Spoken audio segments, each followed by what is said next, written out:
Thank you so much for tuning in to Music Marvels with Achickwitbeatz and Breezy Gipson. I am music producer Achickwitbeatz. Online marketer here, Breezy Gipson.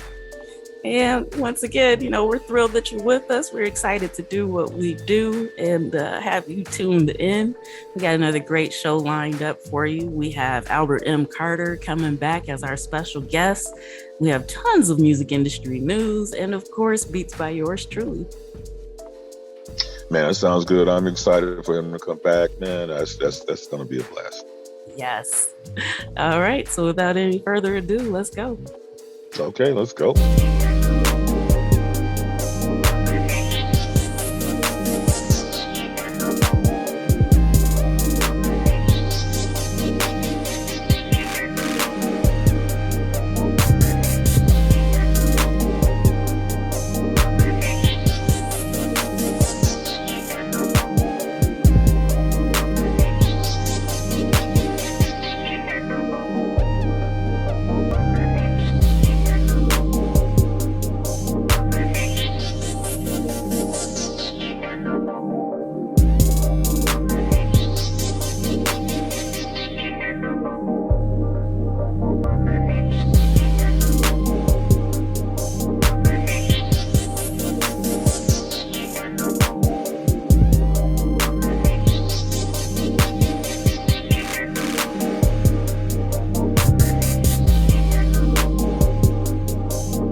And we're back with music industry news. First off, TuneCore has overhauled their pricing to finally offer unlimited music distribution for a single annual fee to finally keep up with rivals like DistroKid. So, it's been a long time coming. I'm glad that they're finally doing this. I had thought that their pricing system before was just bananas, if you ask me. So initially, it would be $49.99 for your release to stay out there the first year. But then after that, the price went up to $99.99. So you had to pay more after the first year. So a lot of times you would find people that used TuneCore and didn't want to continue to pay that to keep the release up would just let their music disappear. So, if you're one of those people, you don't have to do it anymore. They're finally getting on par with their competitors. So now you can distribute an uncapped amount of music to services like Spotify, Apple Music, social media for a single annual price. And so they have different pricing tiers at different fees depending on what you need. So definitely make sure that you check that out. I know that they're one of the platforms that's pretty big on publishing and whatnot, and trying to make sure that you get your music placed and, advertisement, TV, film. And so, yeah, this is a really, really good thing. And I hope that you take advantage of it if you're looking for a distributor. And your keyword was an unlimited amount. Yes, because so many other distributors were already doing it. So I'm surprised that it took TuneCore this long to actually, get it together. But hey, they finally did. And now, you can choose what you need according to who you're hoping to reach, which is something that you should always take a look at whenever you're looking at distributors. So, kind of line up your goals and figure out where you want your music, who you want to hear it, and then find a distributor that can do that for you, because there are so many out there. You have choices, you have options. So make sure you do your research to get what you want. Hey, I heard Cooter Brown was opening up a distributor. I'm just saying. For sure. All right. And Spotify says that it can hit 1 billion users globally by 2030. And it announces plans that it's going to make audiobooks its third pillar of the business. But the interesting thing about this little tidbit is that their monthly active user growth has slowed down in Latin America. And that's the countries that they're claiming they have more room to conquer. And that's probably because they're actually losing market share there. So they tried to pull the okie doke with some of the charts that they showed, which actually showed percentages instead of user numbers. So the percentages made it look better than it actually was. But Music Business Worldwide actually repurposed it so you could actually see what was really happening going on there. And so if they're already losing subscribers in one of the markets that they're betting on to be able to grow, I don't know, it's kind of suspicious. But with the audiobooks being the third pillar, they might be able to make that happen. So depending on how you look at this, it's kind of got the same potential for when Spotify expanded into podcasting to kind of let the music fall by the wayside a little bit. And some people are also concerned about the fact that with the audiobooks, if people are just doing that for a set fee, are the authors going to be compensated well enough, or is this just going to be another group of disgruntled people using Spotify? So, time will tell. We'll have to see what happens. Hopefully things can work out better so that way they can actually pay the people who are bringing users to the platform a little bit better.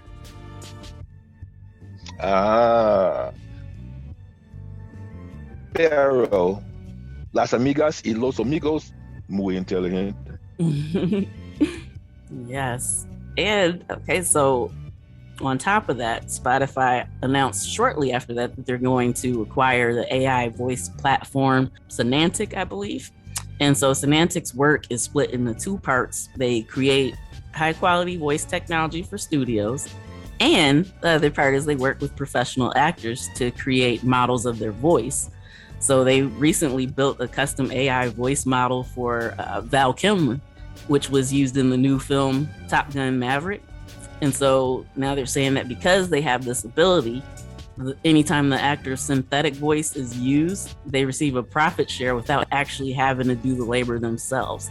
So once they get this model, they can have them, the text can convert and make it sound like this person is reading it.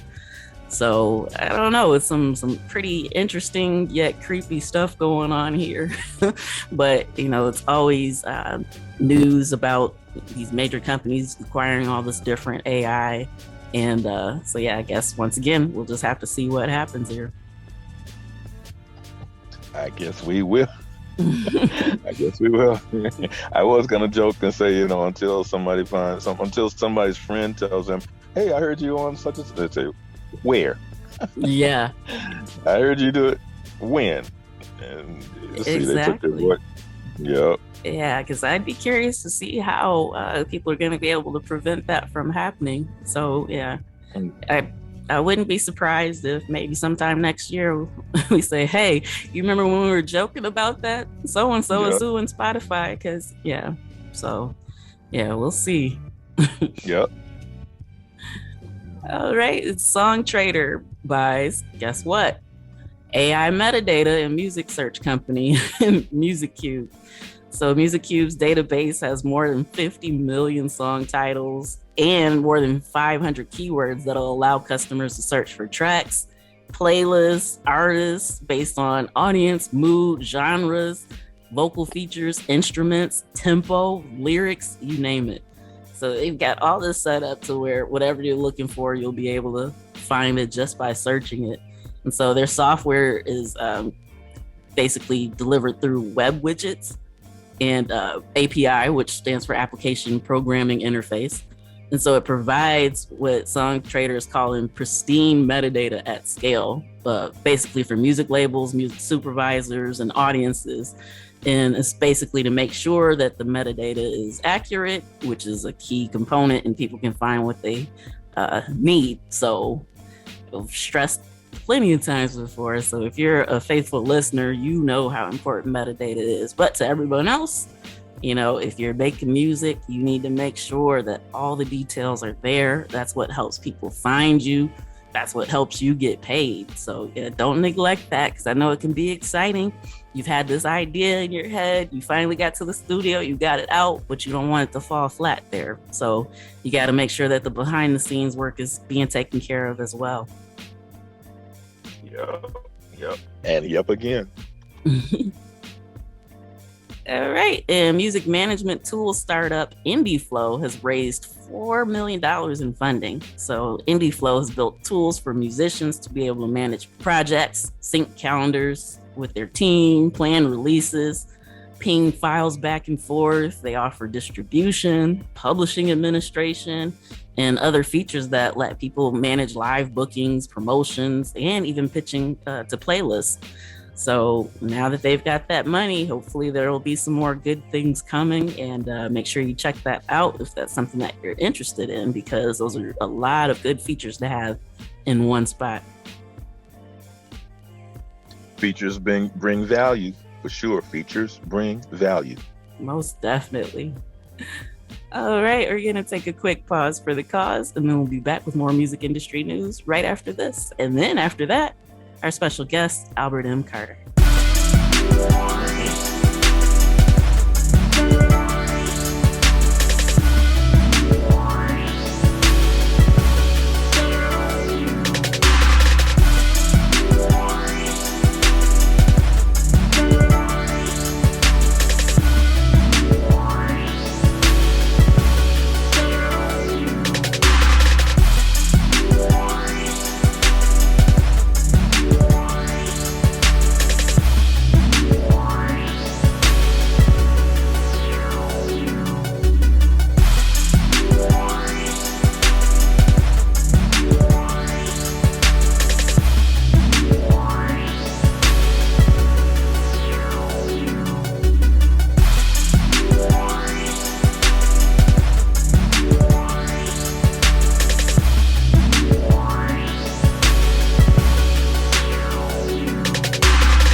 right, and we're back with round two of music industry news. Jay-Z and Dame Dash have settled their Reasonable Doubt NFT lawsuit thing that was going on. So if you recall, Dame Dash wanted to sell his portion of Reasonable Doubt as an NFT, which technically he should have been able to do. But the way that it was worded, which wasn't necessarily on Dame Dash's fault, or if you will, but the person who was minting the NFT worded it that way where it sounded like people could buy Reasonable Doubt. So it was a misunderstanding, and instead of actually just clearing it up, the suits came immediately. But now the agreement stipulates that Dash can sell his 1/3 stake in Rockefeller Records, but he cannot in any way dispose of any of his interest in Reasonable Doubt. So the agreement also dismisses the claims that Rockefeller had against him without prejudice. So they're just going to drop it and let it go. But yeah, it's quite an interesting thing, but I don't blame him for going ahead and accepting that, because it's better than getting sued. But I wouldn't be surprised if we heard a little bit more about this after the fact, because it definitely seems like you should be able to sell your portion in something if you want to. But, you know, I haven't seen the actual contracts, but I wouldn't be surprised if we heard more about this later. Okay, well, hey, people can talk and they can get it settled. So it looks like they made some moves. Yes. All right, and Apple Music and arcade revenue is expected to jump 36% to more than $8 billion by the year 2025. So JP Morgan thinks that Apple Music is going to bring in $7 billion revenue by then. So by itself, of the $8 million, most of that's going to come from Apple Music, which means that they're expecting a lot of growth there. So it'll be kind of interesting to see how that plays out. With that being their estimate, it could fall under or it could be over. So one of those things we'll have to wait and see. But hint, hint, if you make music, you better make sure that your music is on Apple Music if they're expecting that kind of growth, because you want to make sure if that's where the people are going, they have your music there to listen to. So, you know, Apple doesn't disclose how much each service makes or how many subscribers they have, but in the last quarter, they reported revenue of $19.82 billion for services, which includes all that. So yeah, definitely something that's growing. We know that Spotify is largest as far as popularity, but there are a lot of close competitors that are right on their heels. So yeah, make sure your music is there as well. You know, I've been getting a lot of, multi notifications. And the opening line is, "Do you have an Apple podcast?" Have you received any of them? I have not. Yeah, well, they're bouncing around all over the place. So I at this point, I don't know whether they're verified or not verified, or somebody, what's going on. But I'd say I received maybe 9 or 10 in the last 2 weeks. Whoa, that's a lot. Yeah. So yeah, that's a tip off. Yeah. But they're growing, and it's definitely something, you want to make sure that you're there where the people are. Yeah. Well, full show, shawty. All right. Universal has inked a strategic global partnership with SongClip, which is a music licensing tech startup. And SongClip offers patented music licensing and integration tools for dating apps, gaming apps, messaging apps, social platforms, and you name it. So they say that their API integrates with those to search catalog and compliance, royalty payments, reporting, and end user analytics functions. So once again, another one of those one-shop places to get all this good stuff. And so now the company is going to feature music from Universal Music Group and their artists, and like the publishing songwriter roster, all that good stuff. So, hey, new stuff coming on, something to be able to watch out for, keep an eye on. And that is SongClip. All right. And this is a bit of some history, some good news, history being made right now. But Broadway is planning to rename a theater after the incomparable Lena Horne. So the Brooks Atkinson Theater on West 47th Street will be the first on Broadway that'll be named after a Black woman to honor the late Tony Award winner and civil rights activist. So she started her career in 1942. She became the first Black performer to sign a huge contract with a major Hollywood studio. And then years after that, she became the first Black woman to be nominated for a Tony Award for Best Actress in a Musical. At 64, she won a special Tony Award and 2 Grammys for her one-woman show, Lena Horne, The Lady and Her Music. So it's phenomenal that she's going to be honored in this way. And, you know, to have a Broadway theater named after a Black woman is a great thing. And so this comes after, in March, one of the theaters was renamed after James Earl Jones. So, yeah, they're making some strides here. So, yeah, shout out to the Black Theater group that's trying to make sure that Black people actually have their recognition in places where they made huge impacts. Hey, that sounds very interesting right there. Mm-hmm. All right. And Sony Music Publishing Latin has partnered with Tommy Mottola and Neon 16 to launch a new publishing company called 22 Publishing. So Mottola was the chairman and CEO of Sony Music between 1988 and 2003. So with the partnership, Sony Music Publishing says it's going to work alongside Neon 16 to create quote unquote key opportunities for the company's roster across music, film, and television. So yeah, definitely something to kind of be aware of, keep your eye on for anybody interested in, making sure that their music gets placed in some of these things. It's always good to kind of watch what the publishing companies are doing and how they're actually achieving that. Wow. Well, you know, he's that name is a famous name. He's been around and he's made his impact in the music industry. That's for sure. Mm-hmm. All right. And this last bit of music news for this week is very optimistic. It's a forecast from Goldman Sachs. They believe that the global music industry is going to be worth even more than they originally projected. So in their annual update to their Music in the Air report, they suggest that the music rights industry is going to grow exponentially over the next decade. And so now they think that the trade revenues and recorded music are going to grow to $53.2 billion by the year 2030. So that's up $7.5 billion from their prior projection.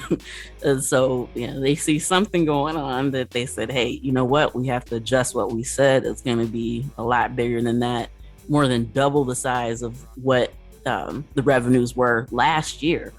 So they believe that the key driver is going to be ad-funded streaming assumptions and thinking that there's going to be lower declines in physical sales, which we've kind of been seeing with the exception of vinyl, of course.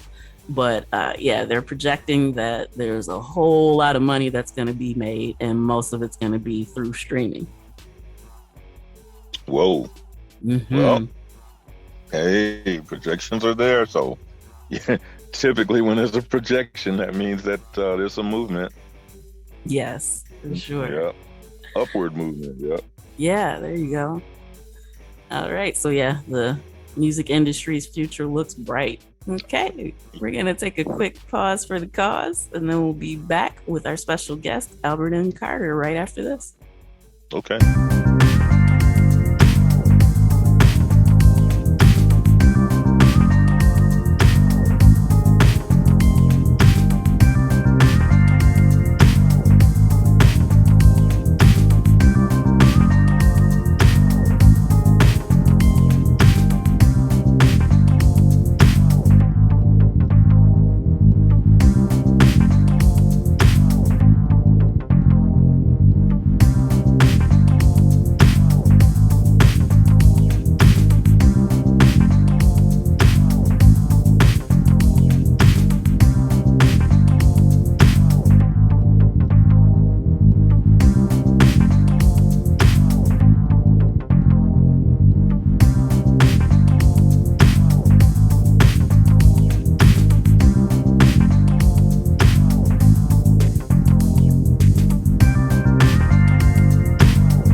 Oh yeah. We're back in the saddle one more time on Music Marvels with Achickwitbeatz and Breezy Gipson. And, we had an illustrious guest once before. Okay. And so our illustrious guest was so powerful that we just had to throw it out there and hope that we could bring him back real quick. And everything worked out just fine. And so without any further ado, bringing to the line to enrich, to educate you, and to touch on a whole number of subjects, music, financial, whatever is on the top of his dome, the one and only Albert M.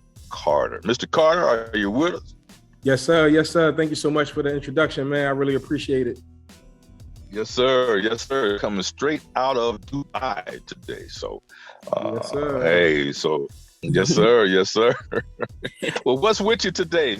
For those that weren't with us the last time, didn't hear your background information, can you give that a little bit, and we'll just get into a great discussion again today? Yeah. I'm Albert Carter. A lot of people in the industry know me as Berto. I call myself a culture shifter. My aim is to change people's beliefs, behaviors, and outcomes when it comes down to being successful in the music industry. So I work with various technologies, specifically Web3, but also have a music distribution company, which does traditional distribution. I have Emirates Music Summit and Hip Hop University. So all three serve different purposes that can help, communities that want to get exposed more to the music business side of things and how to monetize their music. Oh man, that's fantastic right there. There's a lot of folks that want to do that, and I think last time we alluded to just one important fact that you got to put the work in if you can, in case you want something out, and that's for the people who are out there on the street, the people who are out there on the grind. Don't just hold your hand open and think things are going to happen. You got to work for it. Isn't that right? Yeah. I mean, there's no shortcuts. A lot of people think that the music industry is a whole bunch of gatekeepers. Right now, honestly, to be perfectly honest, man, the future and your music career is in the palm of your hands. You can do a lot from your cell phone. You can do a lot from a tablet, a lot from a computer, where the gatekeepers that we knew before, the traditional gatekeepers, no longer exist, man. So the times of A&Rs looking for talent and trying to find talent and all of that stuff, man, those days are completely over. It's about building your own audience and making sure that you have enough wherewithal and business sense, man, to kind of be able to monetize that, man. So, I help out with a lot of that and some consultant work and music management type of things. So yeah, we just actually signed a new artist named Yuji, based out of the UK, Ghanaian artist, but based out of the UK.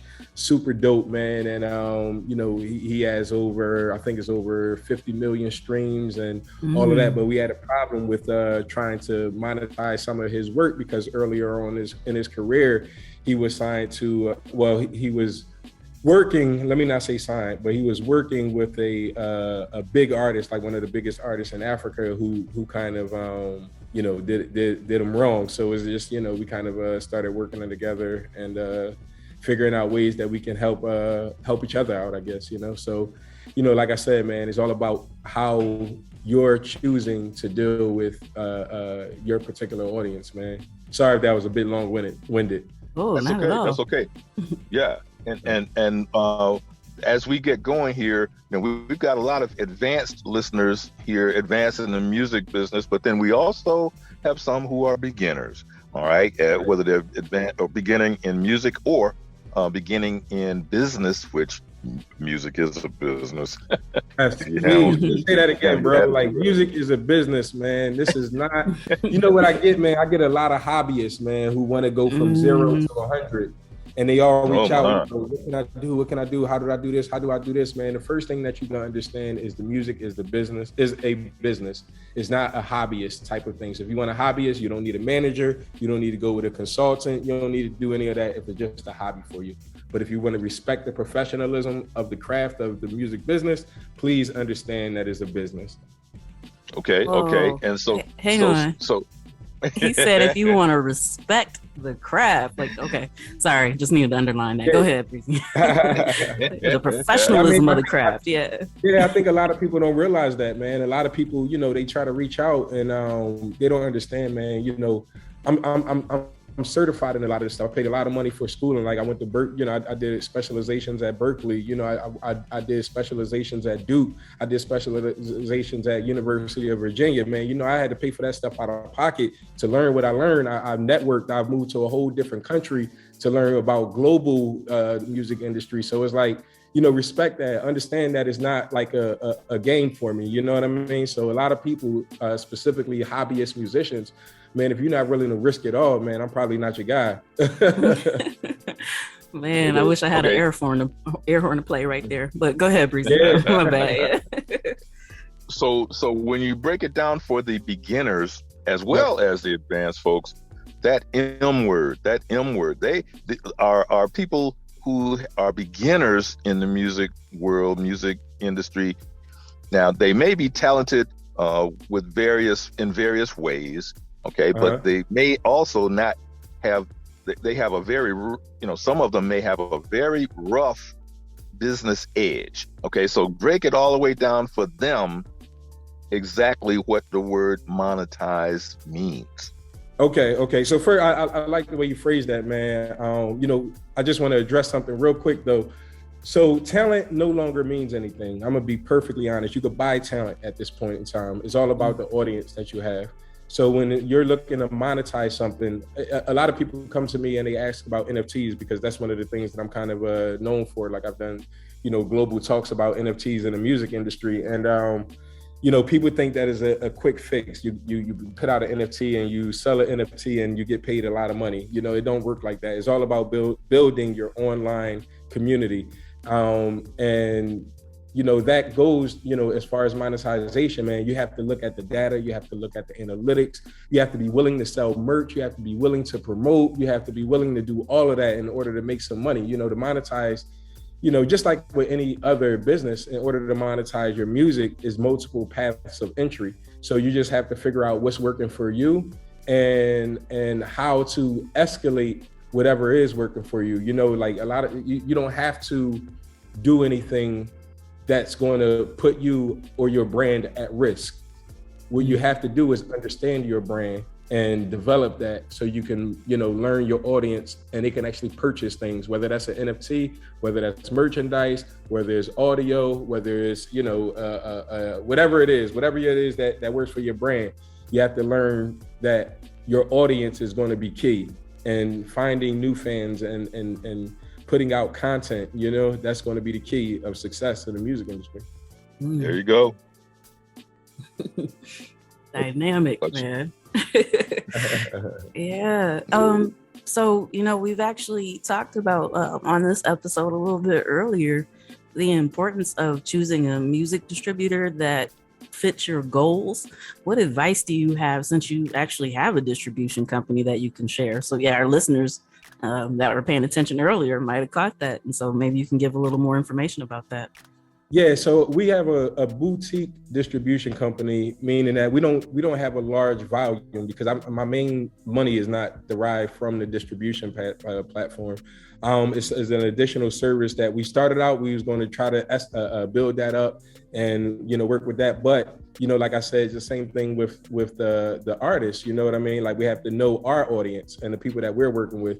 So we do distribute for everybody. Any and everybody can use the distribution service, and we are a little bit more focused on you as an individual and an artist, more so than a bigger platform, like DistroKid or CD Baby or TuneCore and all of that stuff. And for the global audience, just so people know that's listening from different countries, any export from the United States is hit with a 30% tax, right? So before you get a dime, you're getting hit with 30%. So that's 30 cents on every dollar. So you're only making 70 cents per dollar. And, a lot of artists aren't streaming that much. I'm just being transparent. They probably, stream, let's say an average of maybe 10,000 streams, you know what I mean? Like average, for your up and coming artists. So making sure you have the right distributor, making sure that your music is going to the right places.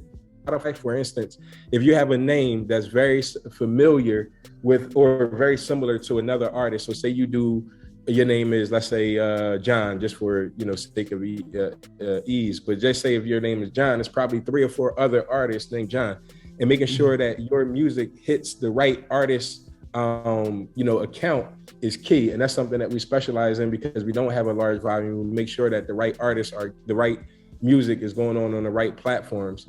Also, a key that we do for Audio Swim is royalty investment. So say you are an artist and you have a history of selling music, and we can look at your data, your analytics to see how much money that you make off of your streams. And then we can actually help you promote your next single by selling some of your royalties to your fans. So that's like additional service that we offer. And also we're actually about to partner up with the company that's going to allow for advances. So we can actually give you your advance on your next song too. That's actually coming out in Q4 this year. So making sure the right distributor is key. And using Audio Swim will cut down on some of the issues that you may face with the bigger distributors, because we have a attention to detail that they can't provide just off of sheer volume. And what I mean by that is 60,000 songs being released every single day, not every, week, not every month, day, every day. So you got to cut through a lot of clutter. Yeah, that's like those numbers are just so mesmerizing. It's just kind of hard to imagine, but I mean, there is a lot of talent out in the world, or maybe even lack thereof. But yeah, you're right. I mean, a lot of it is the lack thereof, and I'm not saying talent comes a dime a dozen. Somebody can put out an amazing, but if nobody hears your song, or if your song is on the wrong artist account, it's not going to do you as an individual no justice. There's no way that they can find you on socials. There's no way that they're going to be able to find any of your old music or anything like that. So making sure that you pay attention to your artist accounts are key. So yeah, I just want to make sure that I highlight and underline all the services that you offered through the distribution company. Once again, we had mentioned earlier, like, it's great when you can find a one-stop shop that can help you with all these different things. And yeah, it sounds like you got a lot going that's really, really good for the artists that you work with. Yeah, we do. I mean, we consider ourselves like a full scale label services entity. So basically, anything that these major labels can do, we also can do for you as an artist. Now, obviously, that's within reason. Without, nobody's a miracle worker. If you got, 10 followers on Instagram, there's no way that I can, get you, PR in Dubai, you know what I mean? Or in another country, it just doesn't work like that. So understanding your story as an artist is a key to how successful your career is going. You know what I mean? Because if a lot of artists don't even understand their music journey. So we can help, with specific areas of that.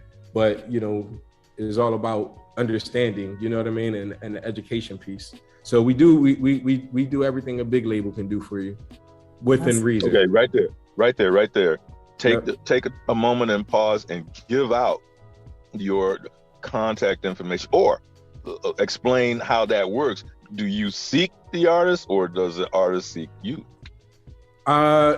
So it works 2 ways, like we get okay. So the beauty about being in Dubai is there's an import of talent, right? So if somebody has a hit song anywhere in the world, they could pretty much perform in Dubai, because it's a city or is a country. UAE is a country with over 200 nationalities, right? So, let's say if is a poppin' artist from the Philippines, they could come to Dubai and perform and have a show, in Dubai.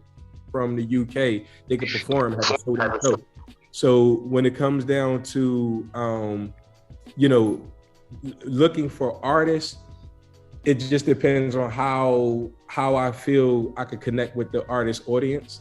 But normally, I could be sought out for some consultant work, which you could find either on my personal website, which is albertmcarter.com. It has all of my contact details. or via social media. Like I'm pretty responsive on social media, which is at Berto_Brown. Right. Phenomenal.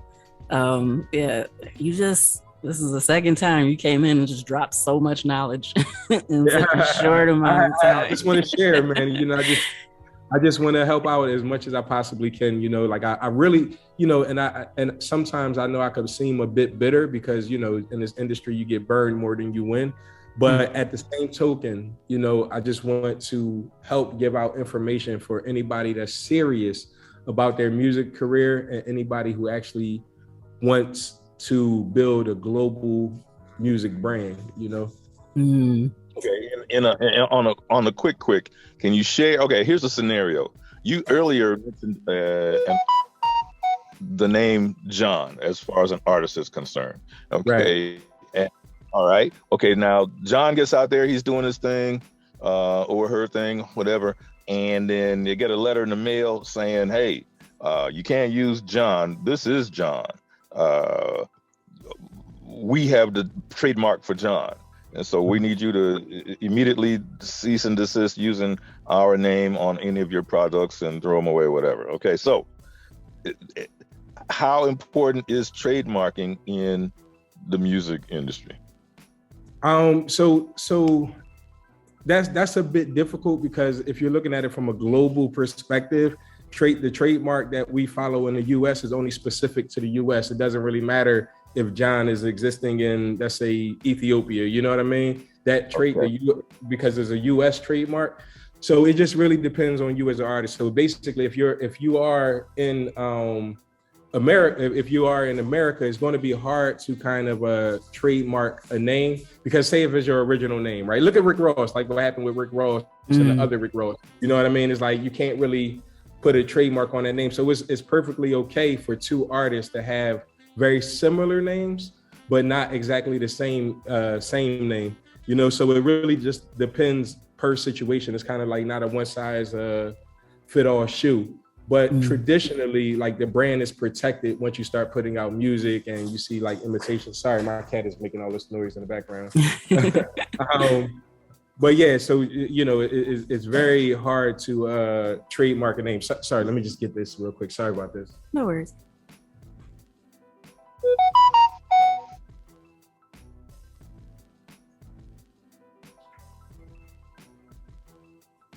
I'm blowing up over there. Right. Sorry about that. Yeah. So because you could kind of have both, as registered names, you know what I mean? So that's why it's very important to make sure your name is unique. You know what I mean? Like making sure that your name is unique is kind of key. It helps with your to be original, Mm-hmm. But you're perfectly in reason. That's why, you have multiple accounts with the same name, you know what I mean? Multiple artists with the same name, because especially on a global standpoint, because, you can pretty much just do it, Yeah. Well respected response. Yeah. Yeah. Well, see, ladies and gentlemen, that's the power of an individual like this who has dusted that trail. He's been many places to absorb the education and info, okay, in many forms. Okay, and so all of that has been put into his big pot. He stirred it up with a big spoon, and then here you are with the finished product, Mr. Albert M. Carter. So yeah, I appreciate that, man. And just another note, just on the trademark side of things, making sure guys who's listening or girls who's listening, man, make sure that you have your intellectual property together. Like your songs, people don't know, your song is copyrighted once it's finished, traditionally. And right now we have timestamps and all of that stuff. So you don't have to go through the same stuff that you had to go through in the 90s and the 80s and whatever, where all of this stuff wasn't available. It's always good to have. But understanding like your IP rights are very, very important about what you can and can't do, because at the end of the day, music is, you're not going to have, somebody else is going to have the same idea as you. You know what I mean? It's going to be hard to kind of say what came first and what didn't come first and all of that without understanding your IP. So, you know what I mean? And then especially when it comes down to production and what's going on right now, where a lot of a producer, you know, you can kind of license a beat out, you know what I mean? That's not that artist's beat, you know, and the artists think that it got exclusive rights and all of that kind of stuff. So it's just being mindful of like what your IP rights are and really understanding like the legal aspect of everything. Very, very valuable. I'm sure you probably know about that as well. Oh, you know? yeah. Yes, that's one of the reasons why I actually prefer to just deal with exclusive rights, you know, less guesswork and all that. But yeah, it's a lot. But like you said, it's important to be aware of it and know what you have the rights to, because we keep hearing those stories about where, you know, maybe somebody's got this song that's blowing up, but the producer makes them take it down. Like, hey, yeah, you got to pay me some more for that, you know, just because it was a 6-month lease or whatever the time frame might have been. So yeah, that's truly important. Yeah, like really, like just pay attention to the IP, you know, just pay attention to everything, you know, like I said, like, you know, like Breezy said, man, the business, pay attention to the business, because at the end of the day, you know, it's bread and butter for everybody. You know what I mean? You can't play around with this stuff. It's people's livelihood, you know? Yeah, for sure. So yeah, we just thank you so much, you know, for coming through again and sharing all your wisdom with us. Yeah, just very grateful. Exponential wisdom. Wisdom. Anytime. I really appreciate the opportunity, you know, and like I said, if anybody, you know, needs any help with regards to music, like we do free 20-minute consultations as well. So, you know, it's 20 minutes free, and we could talk about whatever we could get in through those 20 minutes, you know what I mean? And then after that, we do put a price tag on it. Right. Hey, that's fair. Yeah. So all the listeners, make sure you take advantage of that. Yeah. Yeah, you can find that on audioswim.com. Audioswim.com is where all of that takes place at. So fantastic. Breezy, you got any closing thoughts? Well, you know, I'm just giving out accolades left and right and left, up, down, from every east, west, way, because this is some much needed information, straight to the point, straight from the point. And it doesn't take but a New York second for the listeners to understand and realize how impactful this young man is. Okay, not how impactful he was, not how impactful he wants to be, but how in fact impactful he is today in the day. Okay, so yeah, thanks for gracing us and our listeners one more again with your business knowledge. And again, please give out all of that contact information, because we know somebody heard it but they didn't write it, and they were like, "Oh, please say it again, please." Hey, here's a chance. Right. Thank you, man, for that. I appreciate that. But yeah, you can find me on Instagram at Berto_Brown. That's my personal Instagram page. Anything else, you can find me on, you know, LinkedIn, Albert M. Carter. That's actually my platform of choice, is LinkedIn. Albert M. Carter is where it's at. And then other than that, it's just my personal websites. And just to give people a little bit of background about, you know, everything, man. I've worked with big artists, your Meek Mills, your The Babies, international artists, your Scales, your Afro B's, your UGs, you know, so it's like, it's not really, you know, it's not I'm just started, you know, I've been doing this for about 20 years. You know, I was working with the Baby when he was Baby Jesus, you know, back in Charlotte. So it's like these things, to see him grow into the artist that we see today, you know, I remember at a start, you know, so it's like this is earned, you know what I mean? It's earned learning. So that's what's up. Yeah. All right. Well, yeah, thank you. And hope we get to have you back on the show again in the future. Anytime. I'm one phone call or email or DM away. Awesome. All right. Yes, so thank y'all so much for having me. All right. Thank you. Well, thanks for breaking your schedule off so you could be with us. I mean, that's very meaningful. You know? Yes. So we keep this business relationship going, and anytime we can put you out there, and the other way around, anytime you've got something that you need for the folks to learn about or be aware of, hey, just send it to us and we'll make sure we get it out there. Yep. Yes, sir. I appreciate that. All right. And that was really great to have him back on the show. Just so much wisdom and a positive attitude. It's just, yeah, it's magnetic and contagious. Hey, you said it. I don't think you could have chosen two better description words for that, adjectives. And it was a great time having him around. I mean, been here before, came back again, doubled back. And so that was really royal, I think. For sure. All right, we're going to take another pause for the cause, and then we'll be back before we close out the show for tonight.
right, and that's a wrap for this week's edition of Music Marvels with Achickwitbeatz and Breezy Gipson. Once again, we thank you so much for tuning in. We thank you for sharing and interacting with us online and following us and all that good stuff. If you think that you'd be interested in being a guest on the show, make sure that you hit us up. You can check the bottom of the page and send in a submission or send us a message, whatever you want to do.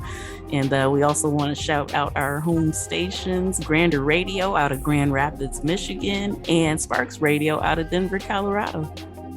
Show you right. And don't forget, right after our show airs this Saturday night, 8 p.m. Eastern Time, that colossal concert, 7 p.m. Central, and with the Root, featuring the Roots, all kinds of hip hop, all kinds of soul, neo soul, you name it, a whole lot of headliners on there, all coming together to celebrate Juneteenth, and that's this Saturday evening or night.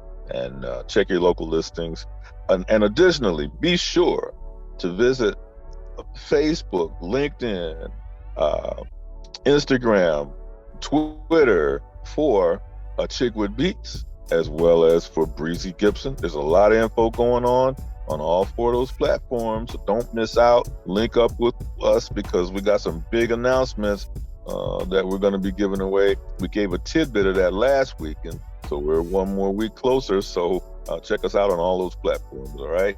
So most def, yeah.